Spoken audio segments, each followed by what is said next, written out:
দেখো বন্ধুরা কেমন করছে। সুস্থ হয়ে দাঁড়া, তুই এরকম করছিস কেন? দেখো রে বন্ধুরা, দেখেছো রিওকে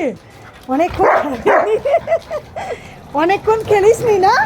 হ্যাঁ, ওরে বাবারি, অনেকক্ষণ খেলেনি, বুঝেছো বন্ধুরা? দেখো কি করছে আমাকে, দেখো দেখো বন্ধুরা, দেখেছো তোমাদের রিওকে? দেখো মস্তানি করছে, বুঝতে পেরেছো? মস্তানি করছে। ওই যে আমি বাইরে ছিলাম না, একটু হাঁটতে গেছিলাম, অনেকক্ষণ ধরে মস্তানি করতে পারেনি। রিও, বন্ধুরা তোকে দেখছে, একটু তাকা, তোকে বাইরে কুকুরগুলো যাচ্ছে ওদের ওর দিকে তাকিয়ে রয়েছে। রিও, রিও, ও বাবা, এই দেখ বন্ধুদের দিকে একটু তাকা, বন্ধুরা দেখছে তোকে, এরকম দুষ্টুমি করছিস। রিও এই গাড়িটা, এই দেখো আমি রাখছি, রিও রেখে দিই, হ্যাঁ।